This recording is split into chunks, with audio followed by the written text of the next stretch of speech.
राजधानी जयपुर, जहां पर कांग्रेस पार्टी की ओर से प्रेस कॉन्फ्रेंस की जा रही है। सुखजिंदर सिंह रंधावा और साथ ही साथ अन्य नेताओं की मौजूदगी भी है। क्या कुछ कहा जा रहा है, सुन लेते हैं। उसको पोस्टपोन किया था क्योंकि मुख्यमंत्री जी के जैसे कोई बहुत सारी योजनाएं हैं उनको लागू करने के लिए उन्होंने कहा कि मेरे को 3-4 दिन और दो, हमारा बहुत जल्दी प्रोग्राम वो जो अनाउंस हो जाएगा, क्योंकि आपको पता है कि कोड ऑफ कंडक्ट भी 7-8 को लग सकता है। तो जो बातें थी उन्होंने कहा कि हम पहले वो कर लें। एमएलए की भी थी कि जो हमारे इलाके में डेवलपमेंट के काम चल रहे हैं उनको हम जल्दी निपटा लें, तो इसलिए हमने पोस्टपोन किया, बंद नहीं की।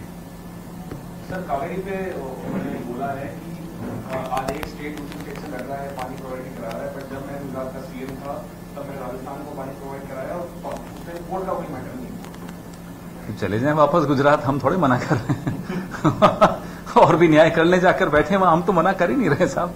ये क्या मतलब है कि जब मैं वहां का सीएम था तब ये कर दिया? एक फेडरल स्ट्रक्चर है, एक नीति होनी चाहिए। राज्यों की आपस में विवाद कोई पहली बार नहीं हुआ, कई बार होता आया, लेकिन ये सबको नीचा दिखाने का काम प्रधानमंत्री का नहीं होता। जैसे रंधावा साहब कह रहे हैं, आप देश के नेता हैं। क्या लगता है आपको, कहीं एंटी इनकम्बेंसी है नहीं सूबे में, इतना कॉन्फिडेंट आप शो कर रहे हैं? एंटी इनकम्बेंसी कब होती है? एंटी इनकम्बेंसी तब होती है जब सरकार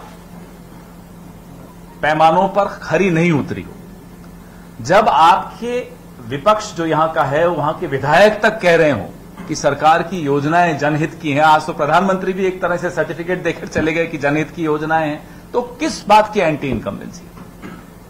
ये पहला चुनाव मैं देख रहा हूं, मैं हूं राजस्थान का, जो प्रो इनकम्बेंसी का चुनाव है।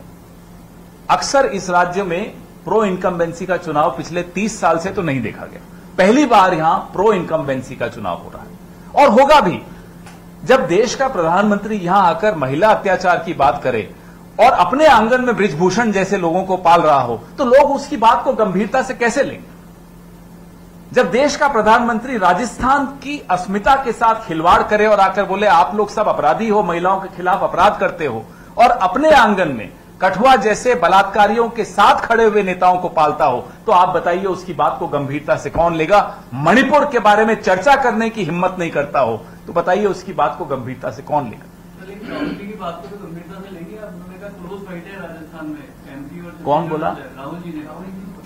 तो क्लोज फाइट तो बहुत, मुझे लगता है, स्वस्थ बात है, होनी भी चाहिए। अगर हम क्लोज फाइट नहीं होती तो हम लोग यहां बैठे भी नहीं होते, आराम से घर पे बैठे होते, दाल बाटी चूरमा खा रहे होते। संघर्ष कर रहे हैं ना, सब संघर्ष कर रहे हैं, और संघर्ष अंतिम वोट जब तक नहीं पड़ जाए हम लोग करते रहेंगे। इस क्लोज फाइट को आज से 20 दिन बाद ही क्लोज नहीं रहेगी, क्योंकि हम और मेहनत करेंगे। हमारे नेताओं का ये दायित्व है कि हमें जगा कर रखें, हमें बिल्कुल, इंग्लिश में कहते हैं we should be kept on our toes, हम घर में बैठ जाएं।